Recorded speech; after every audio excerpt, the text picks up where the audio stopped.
Question: there exists deep in myself a yearning for the permanency of love. Is that stupid? Love can exist in two dimensions, either as horizontal or as vertical. We are acquainted with the love that is horizontal. That is also the dimension of time. The vertical is the dimension of eternity.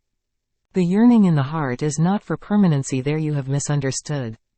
But that misunderstanding is almost universal because we know only one plane.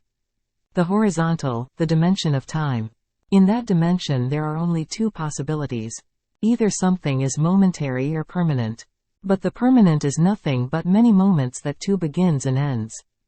Permanency is not eternal, it cannot be. Nothing can be eternal in time. That which is born in time is bound to die in time. If there is a beginning, there is an end. And your love begins, it begins at a certain moment in time. Then it is bound to end. Yes, it can end sooner or later. If it ends quickly, you call it momentary. If it takes a little longer time to end, you call it permanent.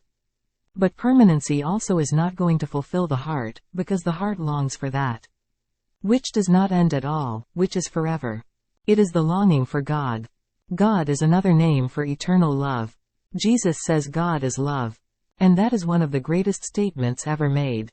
Love becomes synonymous with God. If you can know the eternal love, you have known God. Nothing is left, all is fulfilled. But the mind knows nothing of eternity. The heart yearns for the eternal. But the heart is continuously being interpreted by the mind. And mind knows only either a very short-lived love or a little long-lived love. But even if love lives a little longer, the fear will always be there that it is going to end. And your fear is right, it is going to end. In fact, it will be longer if you are unintelligent. If you are very, very thick and very, very unintelligent, it will take a long, long time for you to understand the futility of it all. If you are very intelligent, it can end quickly. Because you will see that there is nothing much in it. The more intelligent a person is, the more short-lived will be his love, love as you know it. That's why as humanity is becoming more intelligent, love is becoming a short-lived phenomenon. In the past it was almost permanent. There was nothing like divorce.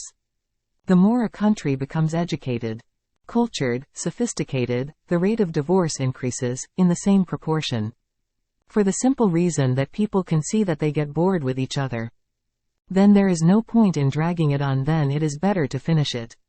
But the mind can finish one thing and immediately substitute another illusion, again and again.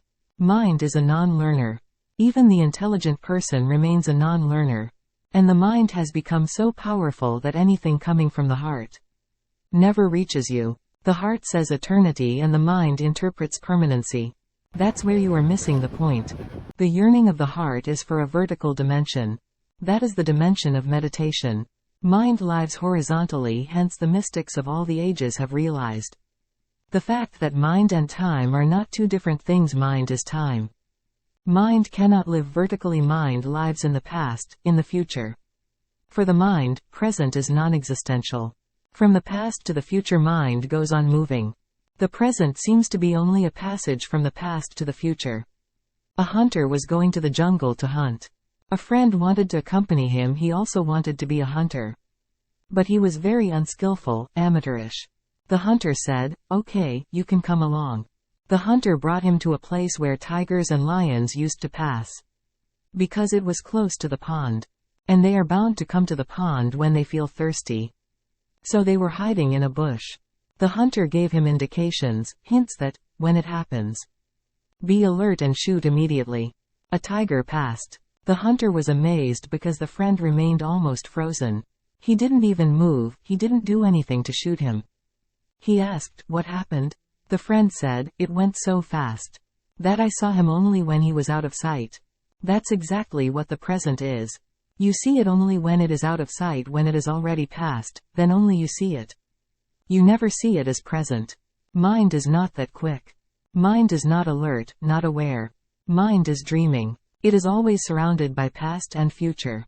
And the small, atomic moment of the present goes fast. It must be moving faster than the light itself. Because we never catch hold of it.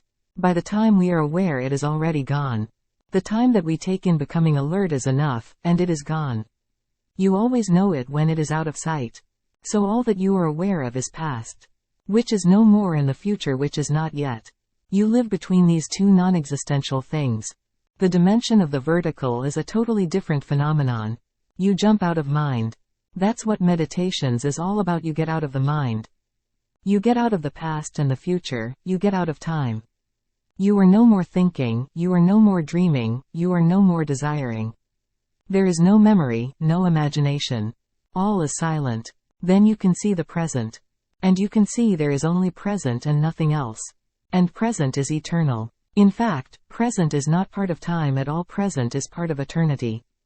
It is always now, it is never otherwise. And that is the yearning of the heart, but you are misunderstanding it.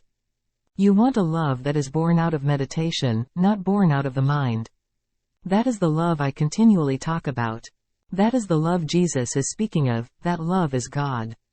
It is phenomenon, it is biology, it is physiology, it is psychology.